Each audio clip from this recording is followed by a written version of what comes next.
Welcome everybody. Welcome to this exciting breakout session with Cars2Click, and we have with us today Brian Madsen, who is Director International at Cars2Click, obviously. And I think we have a very, very exciting session. Brian was just informing me already a little bit about what he's going to show everybody here at this breakout session. So I'm very curious to see and hear.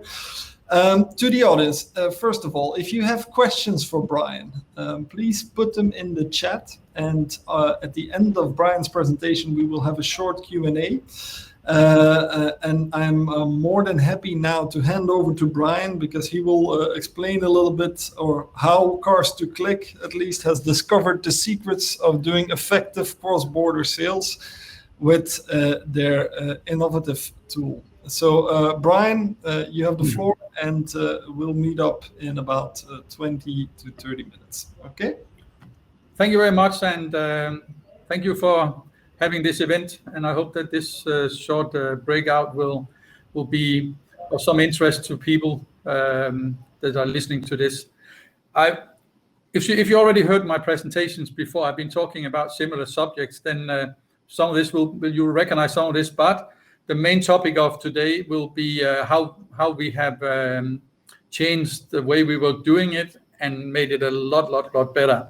So I'm sure I will make some notes here, or you make some notes here, and understand what is coming.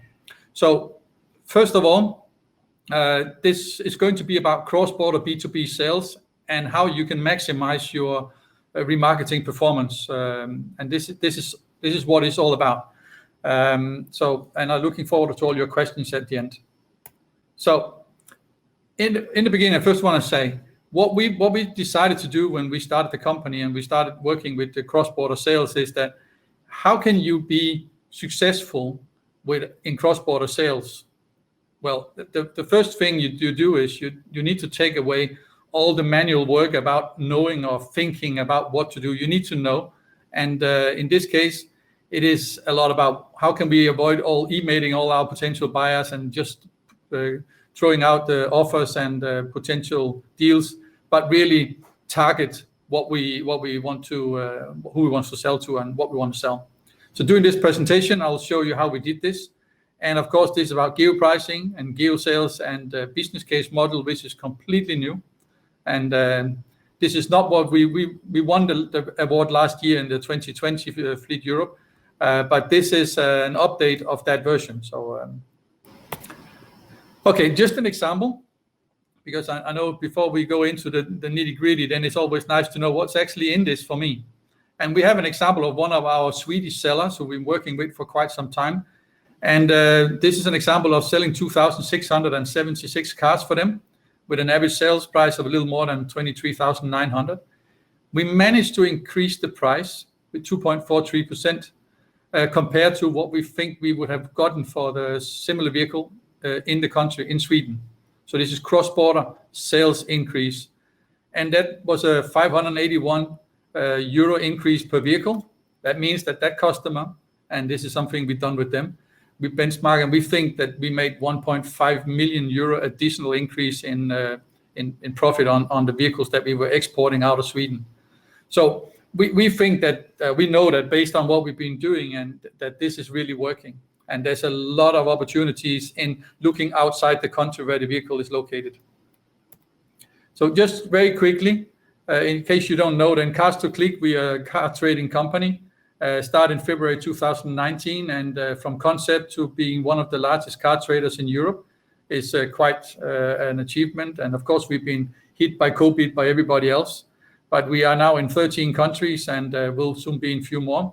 We're doing more than 200 million euro revenue a year and profitable from day one, which of course also is very nice. We are expanding and it's going very well. And of course, we think this is due to our use of data and AI in the way we are working. And now it's time to take our version 2.0 to the market and show you how you can use this and hopefully improve your remarketing business. Just very quickly, Cars2Click is different companies. We have Cars2Click, which is a trading company, Cars2View, which is our IT company, and we have our own transport company, Cars2Transport as well, inside Europe. Very proud of them. They're doing extremely fast and reliable transportation. And now all new is our own B2B financing. And just on the stage before, they were talking about how financing and quick payments are very, very important. Then we also saw that, and we built our own solution for immediate payments. And in this case, we can reduce the lead time for every car we buy and transport. So enough about us. If anyone wants to have a presentation, you're welcome to contact me after. But what is GEOpricing? And we won this award 2020 with GEOpricing and the Maria, the AI communication system that we're using. But we immediately understood that with all the new rules coming into the market about taxes on import taxes and CO2 and all the penalties that cars are getting, we needed to understand this and we needed to know this. It was not enough just to have a retail price. So we started looking into this and say, how can we build the next version of this to make it even better? And the first thing you need to have is, of course, you need to have data. You have scanning data of the market, what is happening in the market, and the retail prices in each market. This is the first thing that we do, since we don't have access to DMS data, but this is based on scanning and robots. Then we start out by the retail prices in each country. Then we need to understand the tax complications of each country. This is a normal split, right? You have 20% the VAT or 30% taxes. So maybe the real value of the B2B price of vehicle is around 50% or sometimes even less. So to understand the taxes was super important. And we built this, and I'm quite sure we're the only one in the world so far, at least what I've been told, that has a functioning and for Europe, for the 19 countries in Europe, a tax module actually taking away all the VAT and all the taxes, so giving us a real net B2B price that we can work with when we do trading. The next thing is, of course, that you need to understand equipment. The equipment value of a vehicle is so significant today that can also be be big part of the pricing. So you need to understand what's the price of a panorama roof or leather seats or the digital equipments in the vehicles. That is not just about price. It's even to the point that if you're missing some equipment, you can't sell. Like if you're missing heated seats in Sweden, it's very difficult to sell.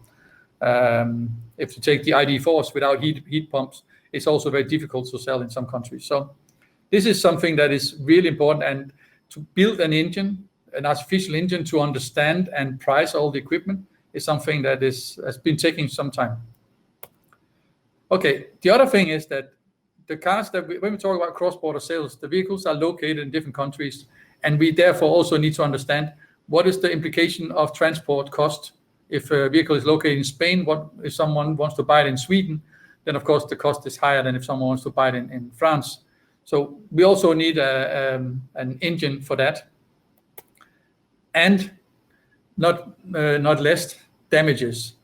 If we say that a vehicle from Spain has a 800 euro damage, then we need to understand that this is a Spanish calculation, and what would that implicate if a Swedish buyer is looking at it.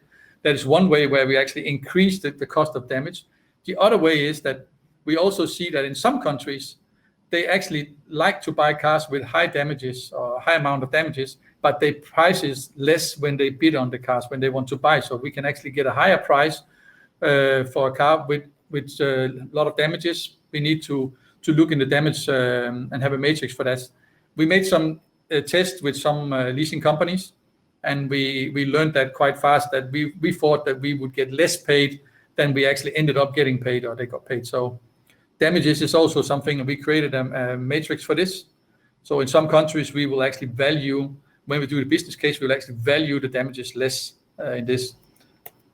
And of course, we need to understand about supply and demand. Some vehicles sell very fast in one country, and they don't sell in another, or the other way around. So we need to understand where to target and where we will find our potential buyers who are looking for these vehicles. So after we had built all this, we then decided to build a new GEOpricing 2.0. And we've been using this ourselves for the last few months, and it's amazing how accurate this actually is. So what we need, and the way we are working, is that we have digital robots that every day is scanning all classified websites in Europe. And all that data is then collected into our data factory, where there's a whole process of calculations and comparison and making cars, making it possible for us to look at cars, similar cars, and not looking at apples and pears at the same time. So this is all about the equipment, and we need to go really down in details to understand exactly the detail of the vehicles we're looking at. So this is the first project, a part of the project, and this is, of course, something that takes a lot of time. So a lot of data power for that. We also have the other thing about a lot of robots get blocked. You've probably heard about that the websites that are being scanned, they don't necessarily like that we are scanning, but it's what's been done. So there's a lot of things going on about having these robots deployed in different ways and things. So there's a lot of work being done behind the scene on that. But everything is done by AI, including translations of the Spanish equipment to English and German and so on and so on. So, but what you really need, and this is where the big change is coming, you need artificial intelligence. Without artificial intelligence, it's completely impossible to do this. And I've been looking at different systems and been in the business of this for quite some years now. And this is where the challenges are being fixed. Artificial intelligence is what is the name of the game today. This is what changes everything. And the only way that you can do this very fast. Of course, we are doing this on passenger cars. I just want to mention that we right now, together with an OEM, is doing a project on LCVs as well, commercial vehicles. And the job that is being done there is also being done by artificial intelligence, but also that we need to set rules for that artificial intelligence, of course. So we need some experts that know how to program. Okay, again, just a quick update here. So we are scanning and collecting data from about 6 million cars every day, and that's done more than once per day. So it's not real time, but it's not being 24-hour or 48 hours delay. It's done several times per day. So we update 2 or 3 times per day, depending on the country. All that is put into our data factory, where we are normalizing, standardizing, and structuring and storing all the data that is coming in. And then we have the artificial intelligence, which is making all the complex algorithms and creating the smart data. And all the algorithms are something that we have done, and they are owned by us, so it's not something we share. But what we do share is the front end and the smart data applications that we have built.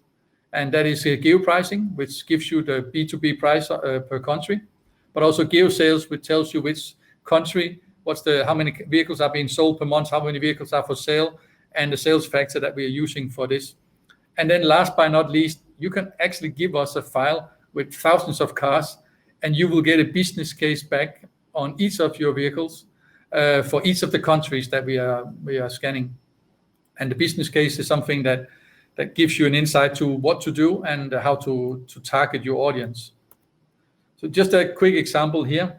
In this case, we have a Tiguan, and they scanned and they got the prices up here. What we can see is that, of course, the retail price in the Netherlands is higher. But because we also have tax in the Netherlands, the B2B price is actually not the highest B2B price, because after VAT, after tax, and as you can see, we also do the calculations of the transport from where the car is located, then we will actually not be able to get the highest price in the Netherlands. But in this case, Germany will give us the highest price, and we also see that the sales factor is quite good. It's as low as possible. The lower, the better. So 37 is quite good. But that Sweden comes as a good second. So that means that we can use this information to target our potential buyers of the Volkswagen Tiguan 2019 in those 2 countries where we will get the highest price and where we can see that the sales factor, and that means that the demand is good.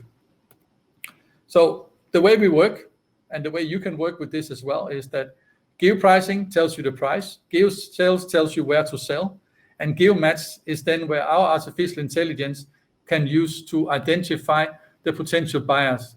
And GEO Matching is, with all the data that we have, each car dealer in Europe will have a profile. That profile is being updated every day based on what they sell and what they have in stock. So that gives us an information that if we want to sell this specific vehicle, who are the 10 or 20 most likely buyers of that vehicle, And then we can switch on artificial intelligence to communicate and send an offer. And that offer will be a business case telling him or her, the dealer, the buyer, that the price in your market is this, the taxes you will have to pay is this, and the VAT is this, and the transportation cost will be this. So we think you can buy this car and make this money. And by presenting such a business case directly to a potential buyer, we save a lot of time for them, and they speed up the sale. And we know from our buyers that they love this. And we have a conversion rate which is very high. Of course, we also have a response that is very fast. And it's not only now where things are very fast, everybody wants to buy cars right now, but also before. We have a very high response rate and fast selling. So this is how it is. It's an online version. And you can have access to this. You can check individual cars, or you can download a file and get the information, the business case back on each of your vehicles you have, your testing. And of course, you can click and you can see all the details behind how we make the calculations and which vehicles are in our benchmark. So this is all from me. And this is how we think that artificial intelligence and the data will redefine car sales as we know it today. Brian, a very, very interesting presentation, first of all. Literally, I think you opened my mind a little bit about the possibilities which I had not foreseen. I do have a couple of questions, but first I want to address to the audience. If you have questions for Brian, I saw a couple coming in, one being from Ian asking if your microphone was muted. So I think that was an error from his side, because at least I think most of us heard you, so that should be okay. But again, audience, if you have questions, please put them in the chat. If I may, Brian, I've noted down a couple of questions myself, and I do want to ask them. First of all, you talked about retail prices, about damage costs, etc., etc. You're scanning that, or the AI, the algorithm is scanning that data from different sites, etc. But where do you exactly get that data from, and how accurate is that, or how trustworthy is that? Well, what we have is, of course, we have what is online. We don't have the actual transaction prices. So I'll say, like in 5-10 years ago, this was a big problem, because if a car was for sale for 20,000, it might even be sold for 19. We don't know, right? So there was a lot of negotiation going on. Luckily for our data quality, the negotiation on prices is reduced a lot. Now, when the price is online, it's very close to what the seller wants to sell the vehicle for. This is different in all the countries. So we have some algorithms that are selling us the average percentage of potential discount. These are things to be a benchmark, and we've gotten together from our partners where they're looking into their databases, and we have seen, okay, we have all these cars, we can see what do we think they were sold for, and then some of our partners have been giving us data to compare and said this is the amount of discount that we give in Germany. We see in Czech Republic and France and so on. Some algorithms that will deduct a little bit of discount, but not a lot anymore.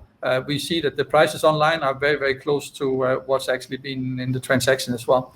So in terms of accuracy, then we do not have the transaction price, and that's very important. So we're basing this on retail, what is online. So there is a little bit of a pollution in the accuracy there.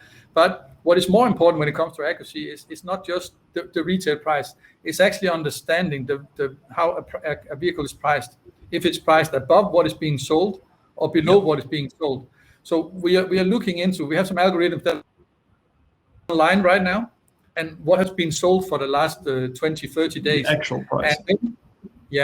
And then what we say is that the cars that are for sale, that if a car is for sale today and it was for sale 20 days ago, but it was not sold, but similar vehicles were sold 20 days ago for a slightly lower price, then of course that means that this vehicle is priced too high. So for that reason, we cannot use that. So the algorithm is taking cars that were sold are weighted higher or more than cars that are still for sale. That is very important. So but again, this is like if you look, take at all the people that are working on these projects and all the combined years of knowledge, then this is not something that we just sat down and said, let's build this. This is a lot of knowledge from a lot of people that understand how this is going on. And luckily also a lot of good feedback from the partners that we have that were in the project in the beginning, that gave us feedback and that we have developed this with. And some have been very nice of sharing information with us. So we've been able to create really strong algorithms. The other part is, of course, the tax engine that's changed. Really see what is the real price that you want to pay for a vehicle in Belgium. And the other thing is the whole complexity of pricing equipment. And I'll not go into this here now, but this is something that's taken months and months for some really smart people to work out how to do this accurate. And And what I was wondering there, if you're talking about equipment, is that so if the tool is scanning the sites, etc., so can it identify effectively the equipment on those vehicles, or is that completely related to the VIN or something like that? No, what we don't do VIN lookup because we don't have VIN numbers on all vehicles that we scan, so we don't get it. We don't see the VIN number. What we're doing now is that each vehicle. Okay, we're actually doing something that when the data that is put on by a car dealer online, we see that about 20, 25, or sometimes even more % of the vehicles have actually wrong information. Okay. So because we needed this to do the tax calculating, if the CO2 is wrong, it's really bad for us. Or if the engine type is wrong or something, it's bad for our calculation. So we started looking into this. And we got our hands on some databases where we now look at a vehicle and the AI will say, this vehicle is wrong described. And this is something that, I won't say it's 100%, but it's something that gets better and better every day. And we see that we put cars online and then in our system, and then the system AI tells us, I think this car is wrong described. And we ask our sellers afterwards, hey, you gave us this information. Is this correct? And they come back and say, no, sorry, I made a mistake. So the AI can actually enhance this. And we're testing something with some car dealers right now that when they put their cars online, that they actually get a warning saying that the AI tells them, hey, you put a car online, there's the wrong information that you put there. And the dealers love it because it happens more often than you think. And does the AI actually learn itself then? Is that automatic learning itself? Yeah, it learns all the time. But first it got a database and looked at all the vehicles that were sold and tried to identify them. And it's actually it's very, very good. I'm impressed with what is done so far, and what is coming is going to be amazing. Okay. The dealers that are using this is a test phase. The dealers that are using is to see if they do something wrong online. It's actually a module that will give them, and this is what you should put when you put this ad online. This is what you should highlight on this vehicle because these are very, very important key equipments. So it's a new world with AI. Understood. Okay. There was a question from Hervé as well. I think it's an interesting one. If looking at the resale price of a specific vehicle in a specific country, of course, we need to take into account that there are certain configurations that don't exist in all countries. So there might be differences in Spain and in Sweden or whatever. So how do you take that into account when estimating the value of the vehicle? Yeah. This is a good question because this is a question about trim levels. Yes. And I should probably have that in my presentation, but we killed that already last year. We said we don't use trim levels because there are different challenges when it comes to trim levels. When you launch a vehicle in one country, you will say the trim level advanced or business or whatever this includes all these equipments. Yeah. Then they launch the same model in Denmark, and then they say the business model includes all these equipment, but not these two equipments. Meaning that we cannot use the business, the trim line, as an indication for what's on the vehicle.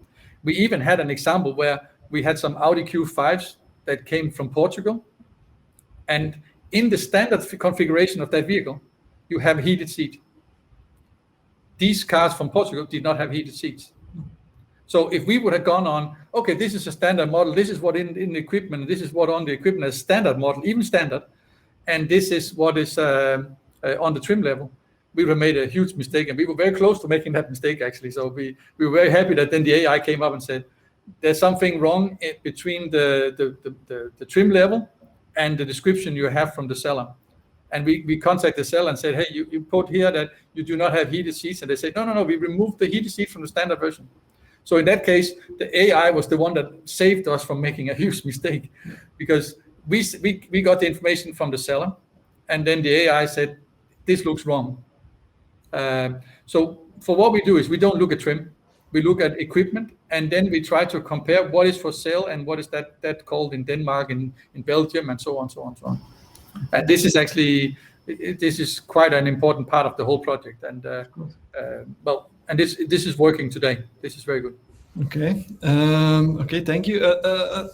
Another question I had is actually if okay, we're talking now about the EU and we're talking about Spain, Western Europe, Northern Europe, those kind of countries.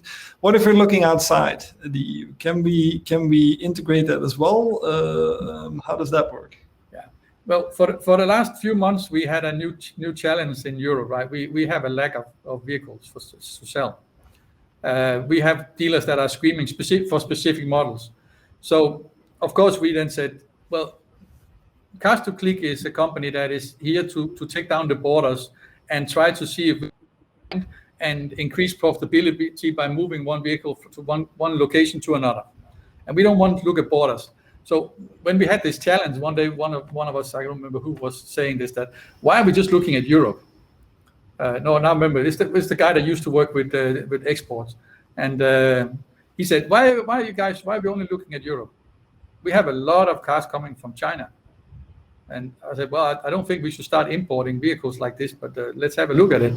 And it's quite interesting, actually, that when we get that information and we dump it into our AI, the AI immediately identifies similar vehicles in Europe, and that's a huge opportunity. Now, we haven't done it yet, but simply because we don't have the setup in the company of handling imports, and I don't think we should do it, or I think someone else should try and do it. But if someone has cars that are coming from another country, then we can help them to identify exactly what the opportunity is in the other countries. Okay, great. So it is possible. The other way is selling outside Europe. We cannot do that yet. We don't have the data, but one more year we probably have that too. Okay. I just had another question coming in from Sami Antilla, asking that are there tax refunds? There are probably in some countries tax refunds for exported cars. How do you handle that? Do you handle that in the system? Yeah. How does that work?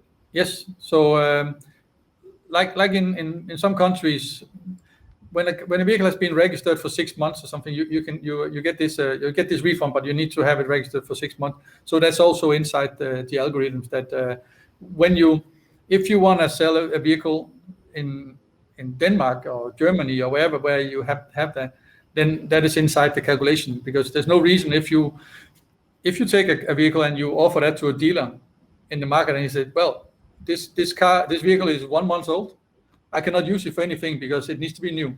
If I register a new vehicle, I can get this. So that all these algorithms are inside there as well. Okay. And this is something that is, we have an external company that is monitoring all the rules, legislations every day and giving us an update. And as soon as we get an update from them that something new is happening, then this is imported into the AI, and the AI will immediately transform the whole algorithm. So, cool. All right. Final question. When is it available? Is it available already?